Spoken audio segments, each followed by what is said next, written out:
Donc, on va être ensemble pour 1 heure. On peut faire la prière que cette heure devienne les causes d'atteindre l'éveil pour le bien-être de tous les êtres. Donc je suis là pour faire la révision de ce que Rinpoche a dit hier soir, de l'enseignement.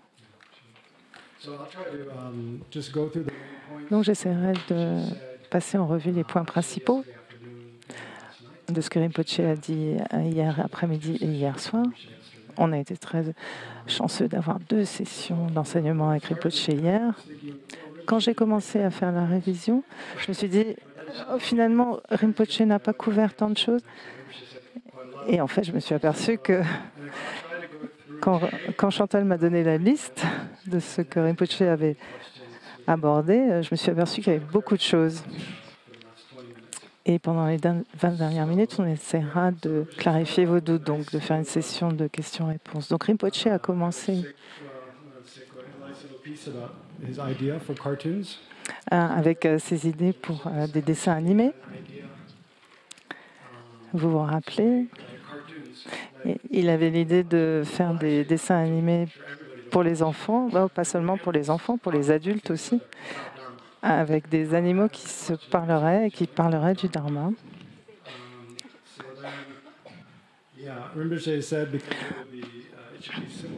Rinpoche a dit que ça devrait être simple et facile à comprendre pour tout le monde. Donc c'était l'idée de Rinpoche de présenter le Dharma, surtout pour les gens qui sont nouveaux dans le Dharma, et puis de faire en sorte que ce soit agréable, drôle et intéressant à écouter. Et qu'en introduisant les gens en Dharma de cette manière, ils pourraient donner un sens à leur vie. Donc en fait, le point principal qui recouvre l'enseignement de Rinpoche, c'était vraiment comment rendre sa vie, comment donner un sens à sa vie et comment donner à sa vie tout son sens. Rinpoche a parlé de Lung un petit peu, et donc ces dessins animés feraient rire les gens et que ça serait un bon antidote au Lung. Ça ferait rire les gens. Il a fait une distinction entre Lung et Lung. Le premier Lung, c'est la transmission orale d'un texte, par exemple, quand Sa Sainteté le Dalai Lama a donné la transmission des 18 lamrim, par exemple. Ou l'autre jour, à Nalanda, Rinpoche a donné une transmission. C'était la prière pour que fleurissent, pour que s'épanouissent les enseignements de Lama Tsongkhapa. Donc, quand un lama donne une transmission qu'il a reçue auparavant d'un autre lama, ça s'appelle un lung, une transmission orale, un lung en tibétain. Mais Rinpoche ne parlait pas de ça, il parlait de lung, ce dont on fera peut-être l'expérience plus tard dans la retraite. C'est une maladie liée c'est un genre de stress quand on se force à pratiquer, par exemple. Et il y a une tension qui s'accumule dans la poitrine ou dans les épaules, par exemple, et toutes sortes de tensions s'élèvent. C'est un genre de stress quand on fait beaucoup d'efforts. Et donc, en se détendant, en rigolant, ça aide à apaiser le lung. Rinpoche a dit un tel dessin animé... Ah non, avant, il a parlé de ce qu'avait dit Lama Yeshe, quand il parlait de mourir, de la mort. Il a dit que Lama Yeshe disait souvent, quand il rencontrait que Lama Yeshe disait que le seul bienfait de la mort, c'est de ne pas être mort, c'est qu'on peut enfin pouvoir se retrouver. Et que dans la vie, on commet de nombreuses non-vertus, des actions négatives. Et que donc dans ce cas-là, on ne sait pas si c'est mieux de vivre ou de mourir. Mais si dans cette vie, on accumule beaucoup de bienfaits, beaucoup de vertus, dans ce cas-là, il vaut mieux rester en vie. Rinpoche a remercié tout le monde. Il a aussi remercié particulièrement les anciens étudiants d'être venus à cette retraite. Et moi aussi, de mon côté, je voudrais remercier tous les organisateurs de la retraite. Et je me sens vraiment très chanceux de pouvoir être ici avec Rinpoche. Et puis Rinpoche a parlé de la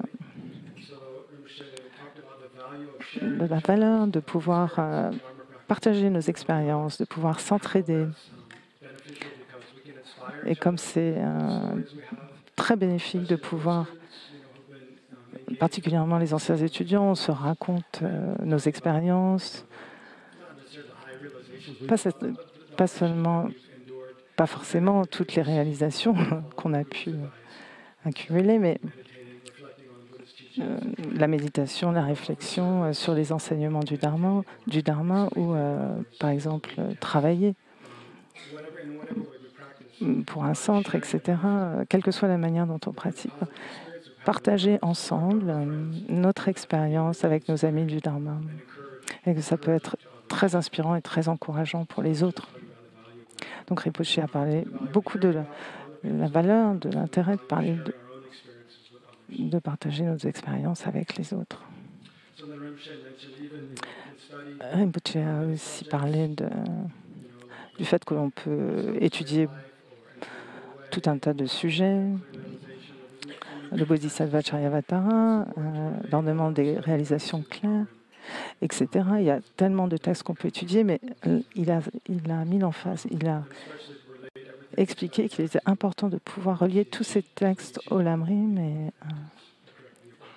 de générer, de produire le renoncement, la bodhicitta et la vue de la vacuité.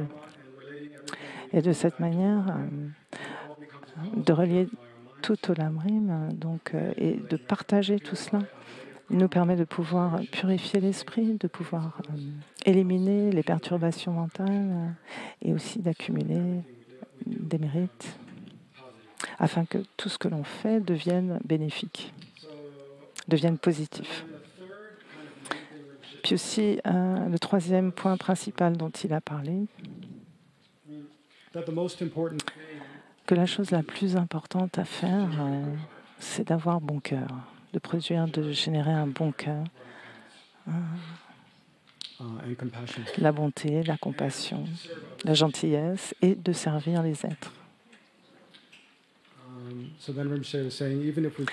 Et donc il a dit que Rinpoche a dit que même si on peut aider ne serait-ce qu'un être, donc notre vie prend du sens, prend son sens, que ce soit un animal, quel que soit l'être qu'on peut aider. Quand on pense à être bénéfique aux êtres, Rinpoche nous disait, il ne faut pas penser que parce qu'on ne peut pas être bénéfique au monde entier, on ne peut rien faire. Il faudrait penser que même si l'on peut être bénéfique à un être, ça rend ma vie extrêmement bénéfique. Et quand on pense aux autres, il ne faudrait pas juste penser aux gens qui nous sont proches, à nos amis, à nos proches, etc. Mais il faudrait pouvoir penser même aux insectes, aux fourmis. Et donc, leur souhaiter à tous les êtres, essayer d'englober tous les êtres, le souhait d'être bénéfique à tous ces êtres et leur souhaiter tout le bonheur. Et donc d'utiliser le corps, la parole et l'esprit pour être bénéfique aux êtres. C'est comme ça qu'on peut obtenir le bonheur dans cette vie. C'est comme ça qu'on peut être heureux dans la vie. Et aussi particulièrement au moment de la mort. Si on a vécu une vie comme ça, pleine, où on a été bénéfique aux êtres, au moment de la mort, on n'aura aucun regret. Il a aussi cité le Dalai Lama, sa sainteté le Dalai Lama, qui dit souvent que si on a bon cœur, alors qu'on n'a que de l'eau à boire, même sans thé, sans café, qu'on n'a même pas de nourriture, qu'on n'a pas toutes les choses qu'on a ici, qu'on n'a que de l'eau à boire, avec simplement une petite hutte faite de paille pour vivre. Pourvu qu'on ait un bon cœur, on sera heureux. Même si à l'extérieur, on n'a pas beaucoup de possessions, on n'a pas beaucoup d'argent, on n'a pas de Mercedes, on n'a pas de vêtements magnifiques, on n'a pas une réputation, une grande renommée, etc. Même si on n'a que de l'eau à boire et qu'on vit dans une petite cabane, pourvu qu'on ait bon cœur, on sera heureux. Rinpoche a parlé aussi des Geshe Kadampa, qui, quand ils font des prières, au lieu de prier pour différentes sortes de choses, ils font une prière essentielle. Et cette prière, c'est de dire « Puisse-je faire ce qui est bénéfique aux êtres ?» Et Rinpoche disait « Ah oui, quand les gens sont malades, ils font une prière particulière pour aller mieux. Ou alors ils font des prières particulières pour pouvoir se rendre quelque part, rencontrer quelqu'un de particulier, etc. » Les gens font des prières spécifiques, spéciales. Mais à l'inverse, les Geshe Kadampa, même s'ils sont malades, ils ne prient pas forcément pour être libérés des maladies ou d'avoir une longue vie. Au lieu de ça, ils font la prière d'être bénéfiques aux êtres, de quelque manière que ce soit.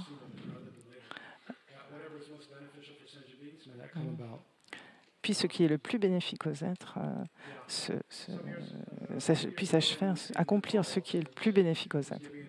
Il y a quelques années au Népal, Rinpoche donnait des conseils aux villageois du Solokhumbu et il leur disait de prier de cette façon, de faire cette prière. Puisse-je accomplir.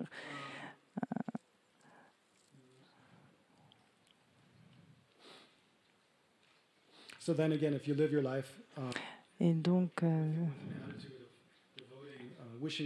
en vivant cette vie avec l'attitude d'être bénéfique aux êtres jour et nuit, on sera libéré des peurs.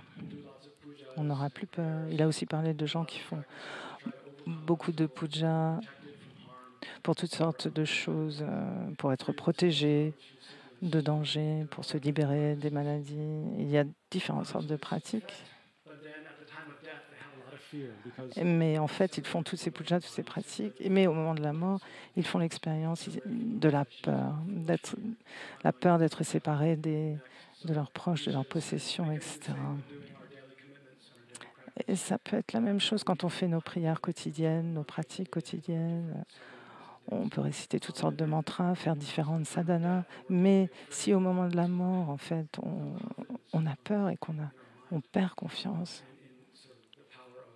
et qu'on perd la foi en les causes positives qu'on a créées, en la connexion qu'on a avec le Dharma, et qu'au lieu de ça, notre esprit est plein de peur, alors est-ce que finalement on a atteint notre but? Est-ce que une telle peur au moment de la mort, cette peur vient de l'attachement à l'ego, l'attachement au soi.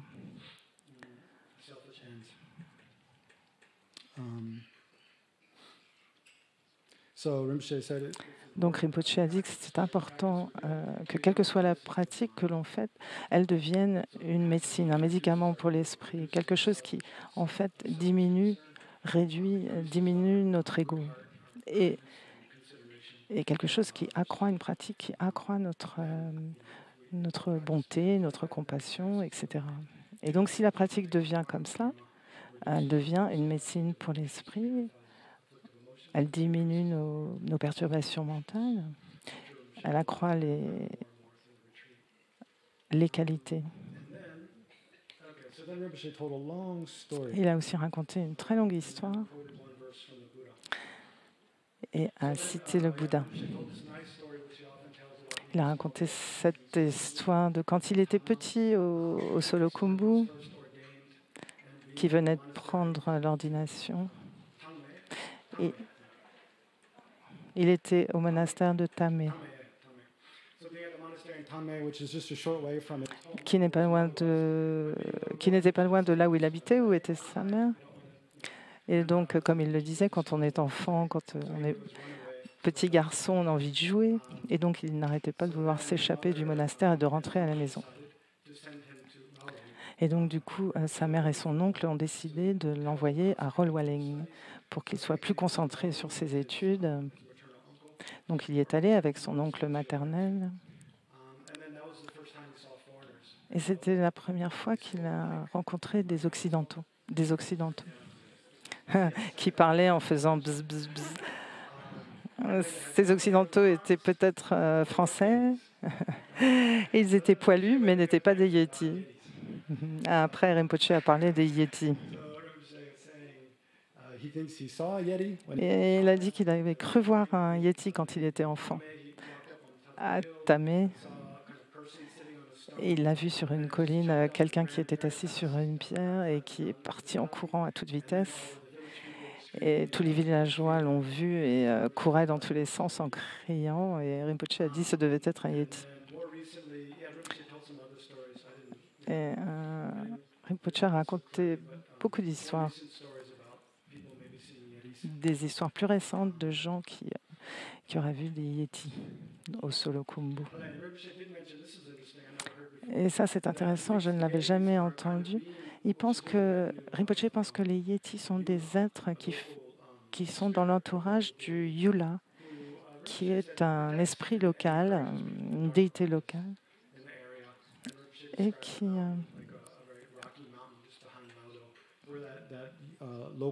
il y a un endroit derrière Laodo où cette déité est censée demeurer.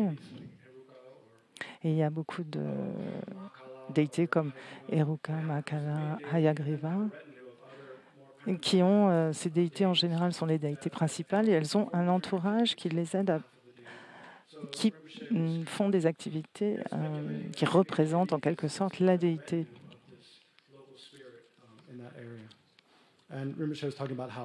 Et Rinpoche racontait que quand il était petit, il coupait de l'herbe, il faisait des grands tas d'herbe sur lesquels il s'asseyait avec ses frères et sœurs.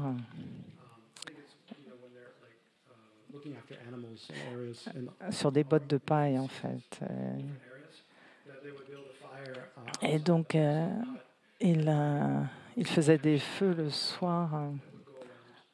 Il faisait pour se protéger des...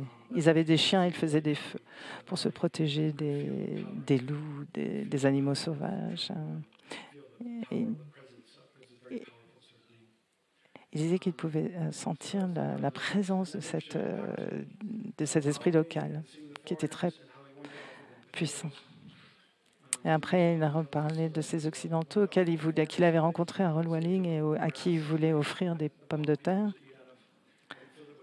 Et donc, il a rempli un récipient en laiton de pommes de terre. Son oncle ne voulait pas qu'il y aille. Mais Rinpoche a quand même décidé d'y aller. Et pour retrouver les Occidentaux qui étaient de l'autre côté de la rivière, il fallait qu'il traverse sur des troncs d'arbres la rivière. Et c'est là qu'il est tombé dans l'eau. Et il s'est fait emporter dans le courant.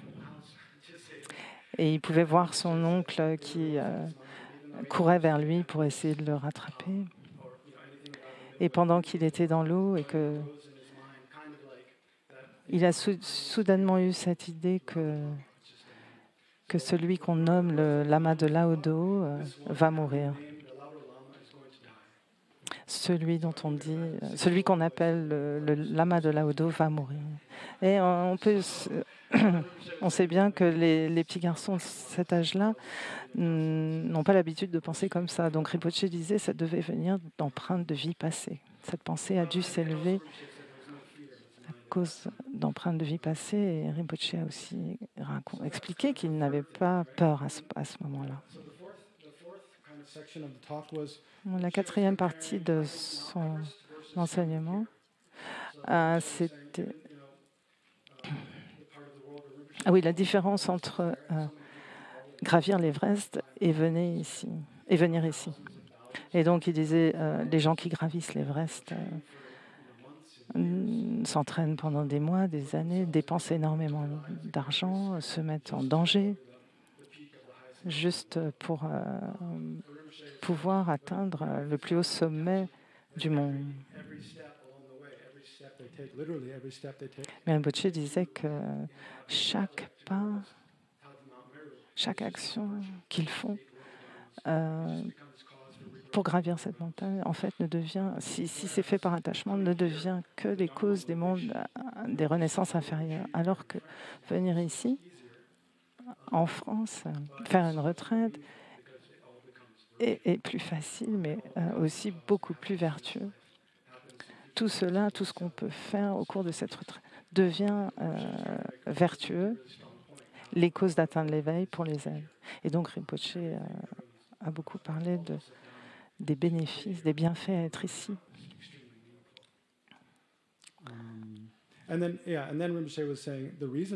Puis il a expliqué qu'en fait, tout vient de l'esprit. C'est un autre... tout vient de l'esprit. Chaque expérience que l'on a, particulièrement le facteur mental des sensations, le fait qu'elles soient agréables ou désagréables, en fait, dépend du karma qu'on a créé, que ce soit du karma vertueux ou non vertueux. Donc, nos expériences futures s'élèvent en accord avec ce karma vertueux ou non vertueux, des sensations agréables ou désagréables.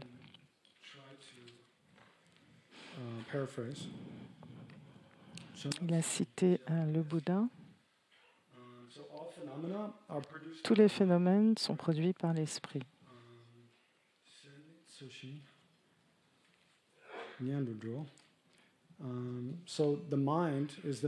L'esprit est la cause principale de toute chose.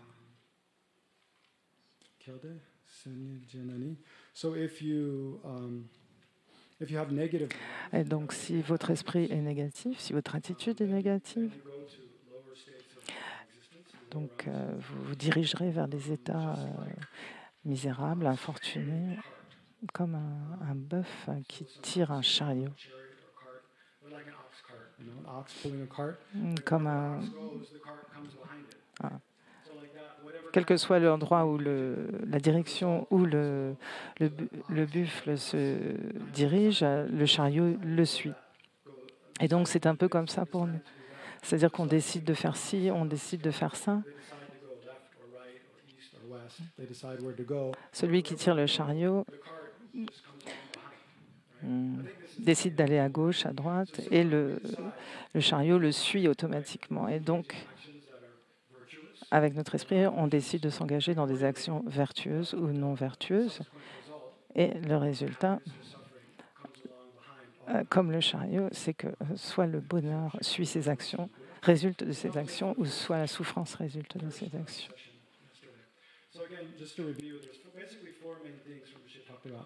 Donc, donc Rinpoche a d'abord parlé des dessins animés, des bienfaits de présenter le Dharma de cette manière. Le deuxième, c'était de remercier les étudiants d'être ici, de partager leur expérience ensemble.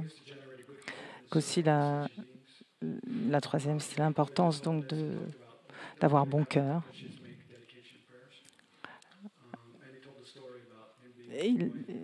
Et puis de faire cette dédicace des Kadampa. Il a aussi parlé de quand il était petit à Rolwali. Et puis aussi de gravir l'Everest ou bien de venir à la retraite. On a déjà une demi-heure vient de s'écouler. Et donc maintenant, dans la session du soir,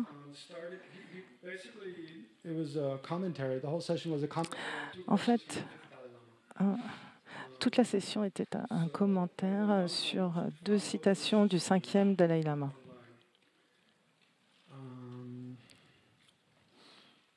Let me just read the first verse into that real quick.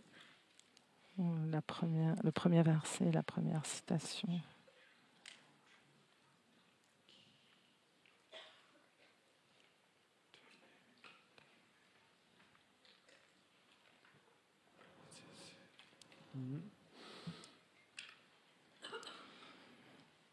Kiama. Yeah, so Rinpoche didn't explain every word, but Rinpoche n'a pas expliqué chaque mot. Kiama. So the first, yeah, anyway, it's first like a expression. Kiema, Oh my God. oh mon Dieu, c'est une expression. Hélas. So Rinpoche is saying from the beginning is lies. From the beginning is lies. Hélas, depuis des vies sans commencement. Depuis des vies sans commencement. Par la force des distractions, par le pouvoir de la distraction, nous avons utilisé toutes ces vies, nous avons vécu ces vies de manière... elles sont devenues... elles n'avaient pas de sens. Toutes ces vies n'avaient pas de sens, même si c'était des renaissances humaines, des vies humaines, parce qu'on poursuivait les 8 dharmas mondains.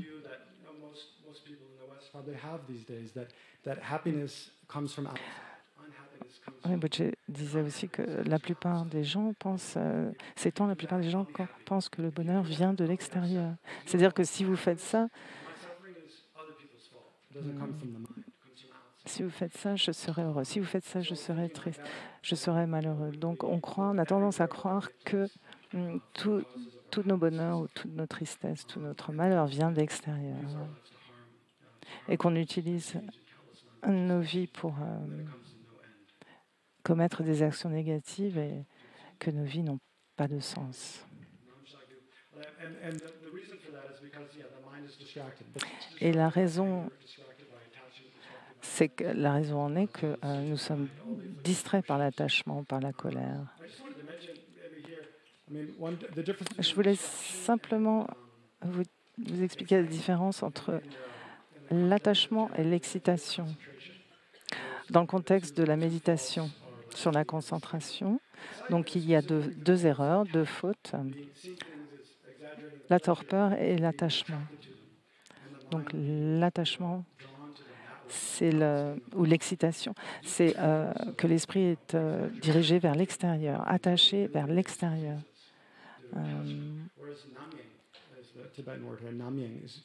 Namyang, la distraction. La distraction, c'est que l'objet est distrait, il s'éloigne de l'objet de concentration. Pas forcément par attachement, mais ça peut être par colère ou anxiété, inquiétude. L'esprit s'éloigne de son objet de concentration. C'est plus général. La distraction est plus générale. Comme obstacle à la méditation. Et donc, qu'à cause de cela, on a gâché tellement de vie, d'existence. Je vais juste vous donner un résumé de ce qu'il a dit.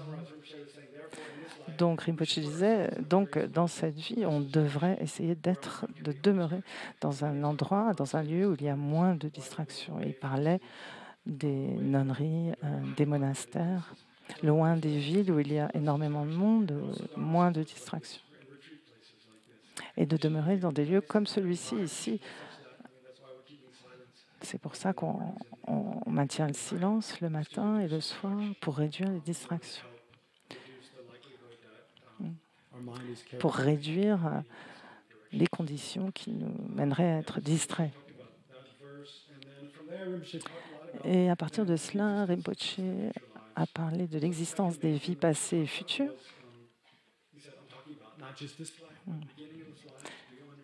Il a dit, est-ce que vous comprenez que je ne parle pas juste de cette vie, mais des vies sans commencement, que les vies passées, les scientifiques n'ont pas encore découvert, n'ont pas encore prouvé l'existence des vies passées, que même les occidentaux, les scientifiques occidentaux qui sont très éduqués ne comprennent pas l'existence des vies passées, la loi du karma. Et puis cette idée, cette vue que les gens pensent que le bonheur vient de l'extérieur ou que le malheur vient de l'extérieur, que la souffrance vient de l'extérieur, que ce soit à cause de germes, à cause de pollution, à cause de l'hérédité, que les causes de la souffrance sont à l'extérieur et pas dans l'esprit.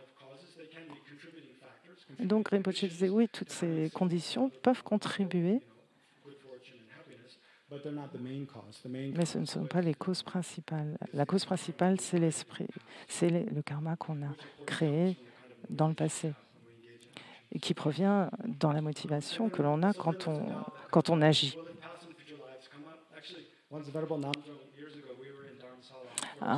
Avec Vénérable Namjong, on était aux enseignements de sa sainteté à Dharamsala. On est allé au Sojong, au monastère de Namgyal. Il y avait un groupe de télé. Ils ont voulu nous interviewer. Ils nous ont demandé si on pouvait nous interviewer.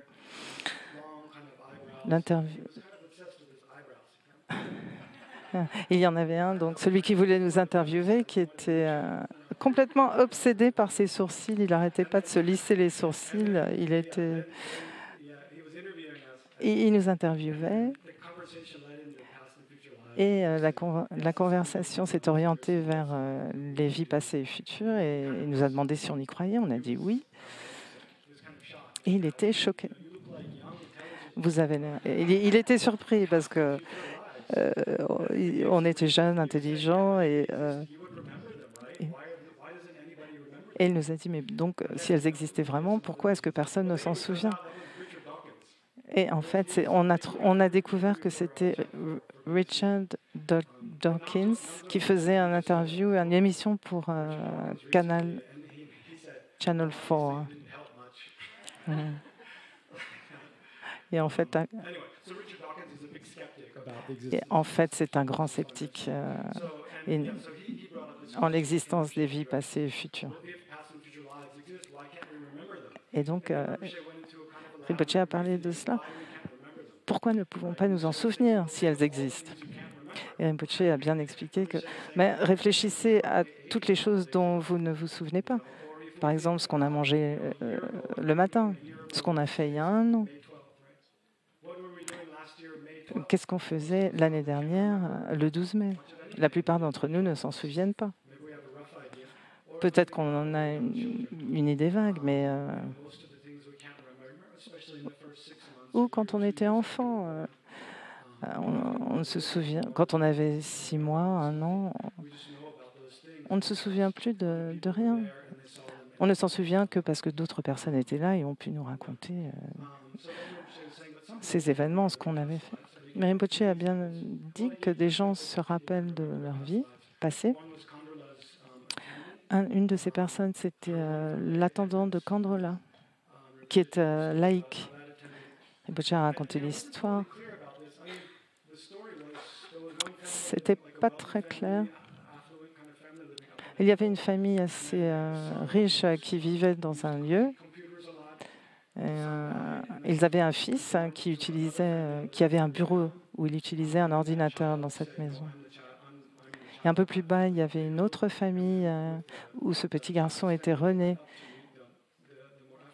Et lui était convaincu d'avoir vécu comme le fils de la famille qui habitait au-dessus, d'être rené dans ce... Et en fait, ils sont allés dans cette maison. Il a été directement dans le bureau du garçon qui était mort, mais qui avait utilisé cet ordinateur. Et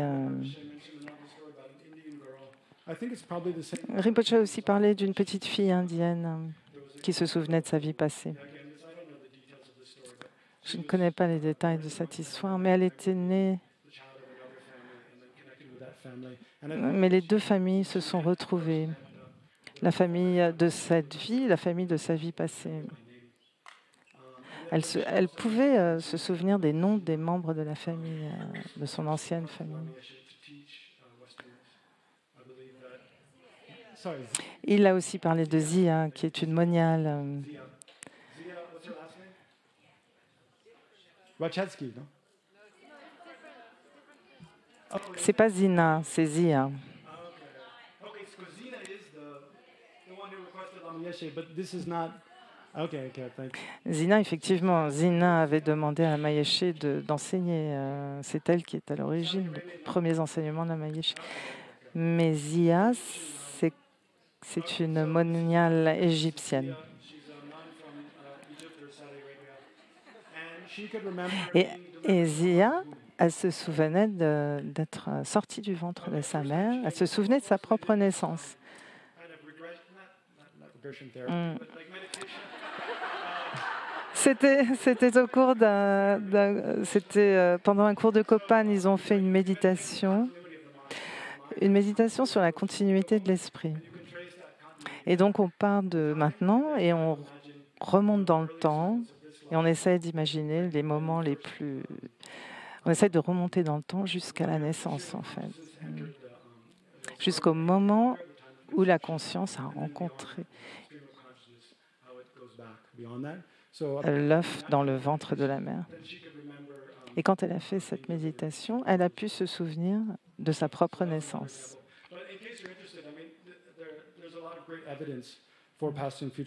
Mais il y a de toute façon pas mal d'évidences, de preuves de vie passée. Il y a beaucoup de gens qui se... Il y a Ian Stevenson, oui, Ian Stevenson a fait une recherche. Il a interviewé plein d'enfants qui se souvenaient de leur vie passée.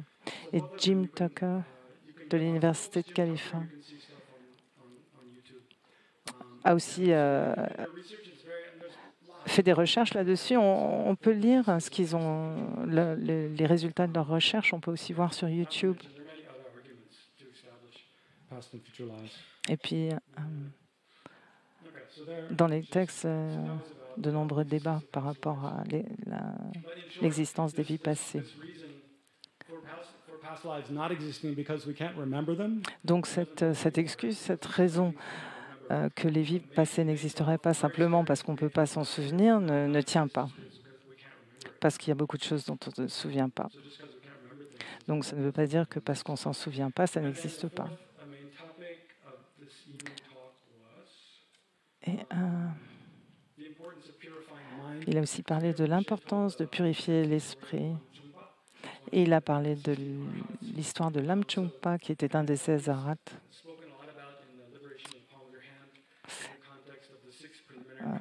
Dans le contexte des 6 pratiques préliminaires, dont la première est de nettoyer le lieu de pratique.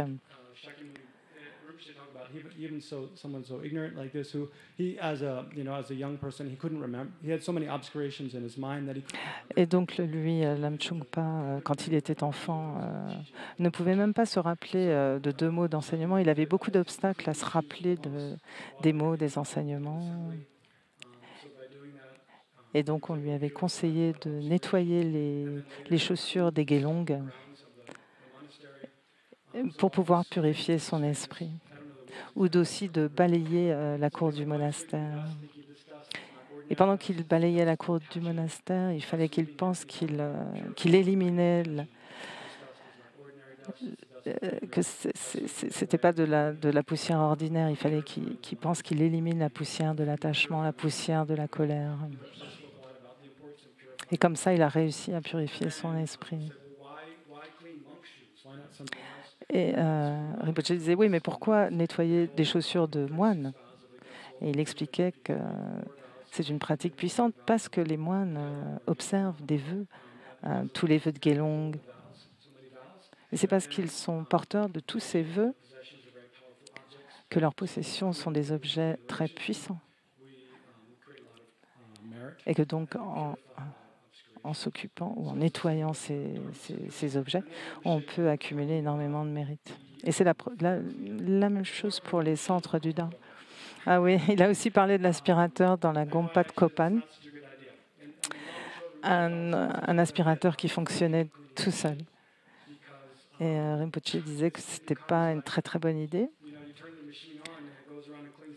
parce qu'en fait, la machine fonctionne toute seule. Et donc, ne- c'est un robot. Ouais. C'est un aspirateur qui tourne tout seul. Et donc, en fait, ça ne peut pas devenir une pratique du dharma de nettoyer comme ça.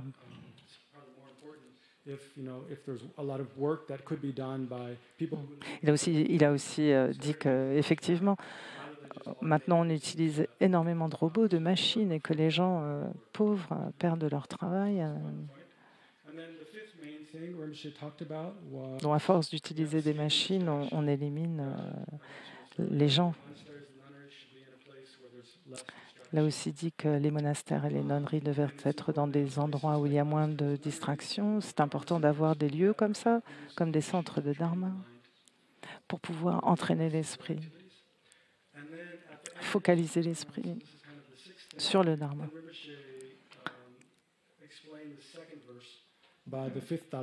Il a aussi expliqué le deuxième verset par le 5e Dalai Lama. Les mots sacrés de Manjushri. C'est un des lamrim.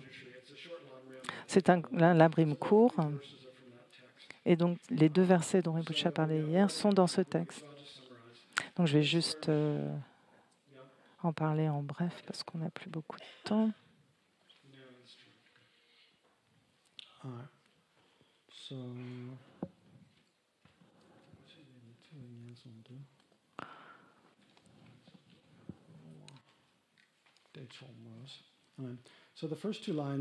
Les 2 premières lignes, depuis des temps des renaissances des vies sans commencement, à cause de la puissance, de la force de la non-vertu, on a pris renaissance encore et encore dans des renaissances misérables, inférieures. Est-ce que ça ne suffit pas maintenant? À partir de maintenant, tant qu'on a cette précieuse renaissance humaine et l'opportunité de changer, de prendre une autre direction dans le samsara, au lieu de prendre renaissance dans des corps misérables, de se diriger vers des renaissances supérieures. Donc de prendre la détermination d'obtenir des renaissances supérieures et qu'avec l'intelligence de la discrimination entre la vertu et la non-vertu, donc de s'appliquer à se libérer du samsara et d'atteindre l'éveil.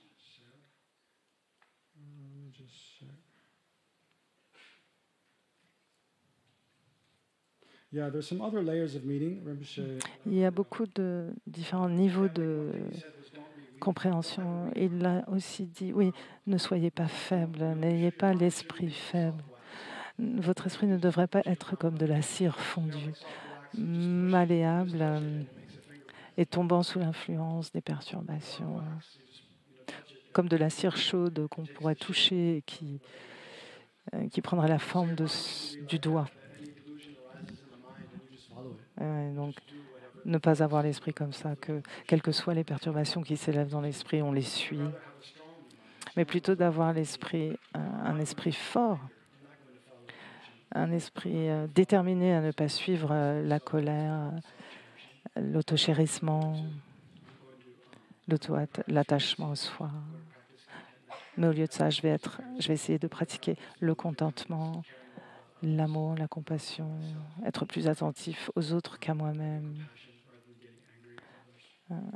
être compassionné au lieu de me mettre en colère. Et aussi être déterminé à pratiquer la vue, à voir les choses, l'interdépendance des phénomènes, au lieu d'être attaché à moi-même et de voir comme j'existe en dépendance des autres. Comme quand Vénérable René parlait du détachement, que tout passe, que la réalité, c'est que chaque jour peut être le dernier. Donc de penser qu'à partir de maintenant, je dois m'appliquer, je dois faire des efforts pour renaître dans des existences supérieures. Pas seulement des renaissances plus heureuses, mais des renaissances où on peut comprendre le dharma et faire des choix, où on pourrait reconnaître la différence entre la vertu et la non-vertu. Donc ça, c'était les points principaux de la session du soir.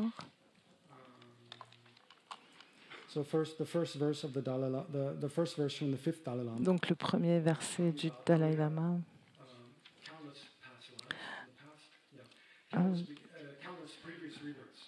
disait que nous avons eu des vies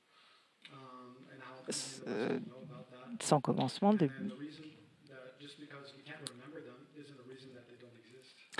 et que parce qu'on ne se souvient pas de toutes ces vies passées, ne justifie pas qu'elles n'existent pas. Il y a beaucoup de gens qui se souviennent de leur vie passée. Il a parlé de Lamchungpa et de l'importance de purifier l'esprit.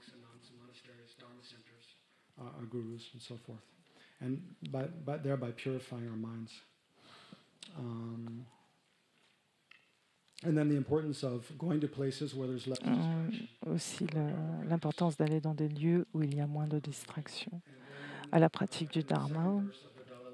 Et dans le deuxième verset, il explique qu'on a souffert énormément dans des vies passées parce qu'on n'avait pas de compréhension du karma. Donc on est retombé dans des renaissances difficiles, de souffrance de nombreuses fois parce qu'on n'avait pas cette sagesse. Mais qu'à partir de maintenant, on a la possibilité de se diriger vers des renaissances plus favorables, puisqu'on peut discriminer.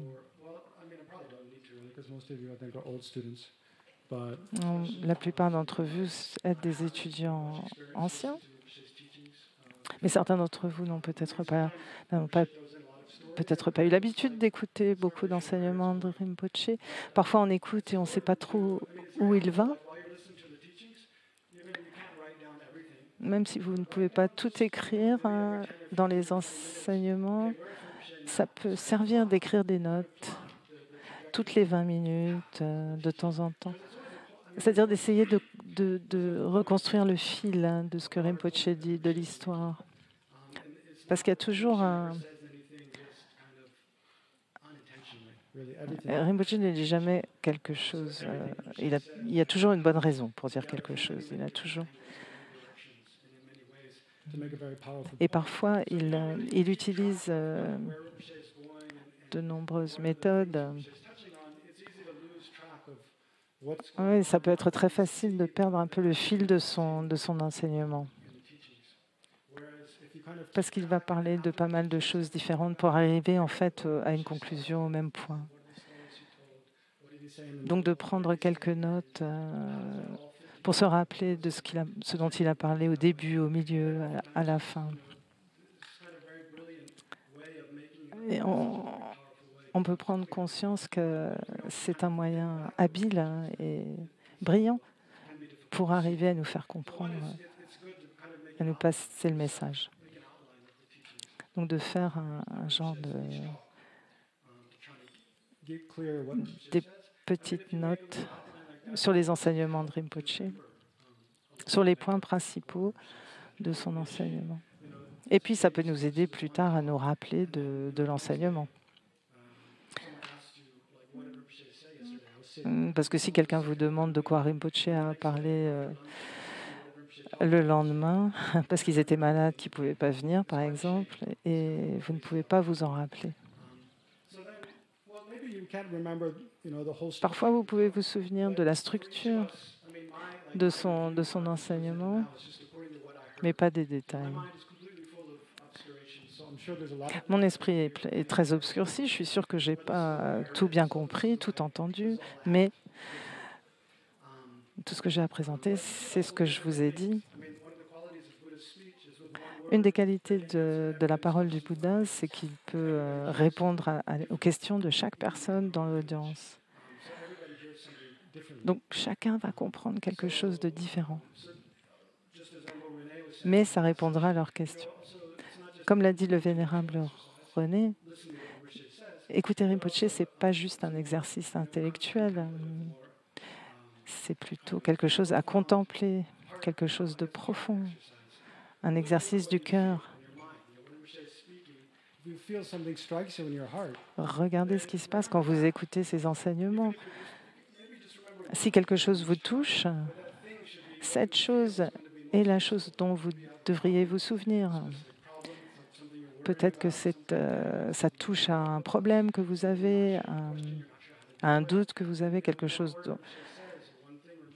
Et Rinpoche va dire quelque chose qui va toucher ce point, qui va vous toucher. Essayez de prendre une note à ce moment-là, de relire pour pouvoir y revenir et essayer de contempler sur ce que Rinpoche a dit. Ça peut être très utile pour la pratique de se rappeler de ces points qui vous ont impacté plus particulièrement. Et quand on a l'opportunité de parler avec les autres l'après-midi, parler de ce dont Rinpoche a parlé. Demander aux autres ce qu'ils se souviennent de l'enseignement ou de ce qu'ils ont trouvé utile dans l'enseignement. On s'aperçoit qu'on entend toujours quelque chose de différent. Et en fait, du coup, on apprend encore plus.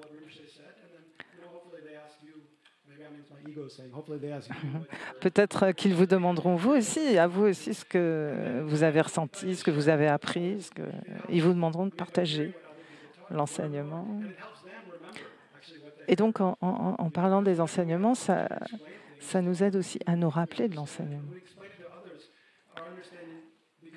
Et aussi, ça teste un peu notre compréhension, parce que quand on est obligé de réexpliquer ce qu'on a compris, ça nous aide à nous rappeler. Puis on peut avoir donc l'expérience de ce qu'on a fait nous dans l'enseignement, mais aussi l'expérience de quelqu'un d'autre, de comment ils ont entendu cet enseignement. Et ça devient une conversation sur le Dharma, une conversation qui peut être la cause du bonheur. Une conversation qui en vaut la peine. À la fin, Rinpoche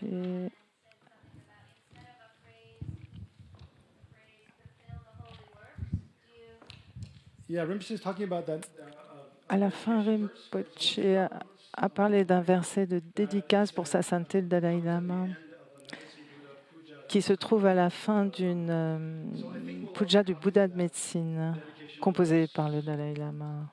Je crois qu'on a ce verset de dédicace.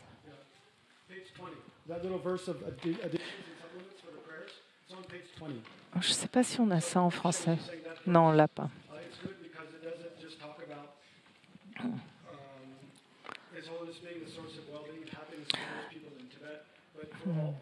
Et en fait, Rinpoche en a parlé parce que c'est un verset qui explique aussi que sa sainteté n'est pas seulement bénéfique aux gens, aux Tibétains, mais au monde entier, en fait.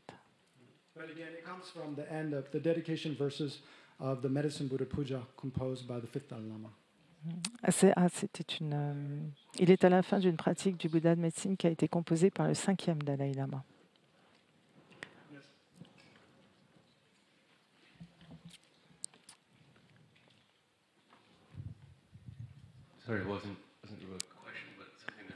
C'est pas vraiment une question, mais c'est quelque chose qui m'a fait beaucoup d'effet.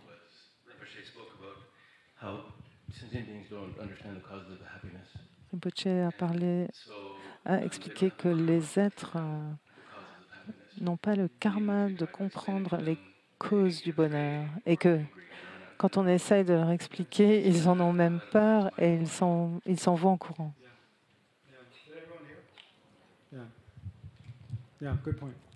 Quand on leur parle du karma, Ça leur fait peur et ils partent en courant.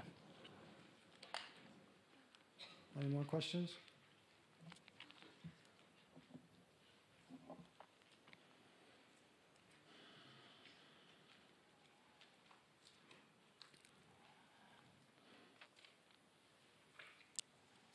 Yeah, going through the transcripts preparing for this session, I was surprised how little I remembered. En préparant cette session, j'ai réalisé à quel point j'avais oublié pas mal de choses de l'enseignement de Rinpoche hier. Est-ce qu'on pourra obtenir les transcrits? Peut-être. Ils sont en train de travailler dessus. On va faire la dédicace et faire une pause.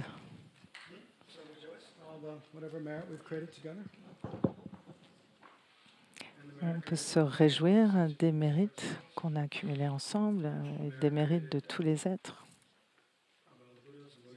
Les mérites accumulés par les Bouddhas, les Bodhisattvas.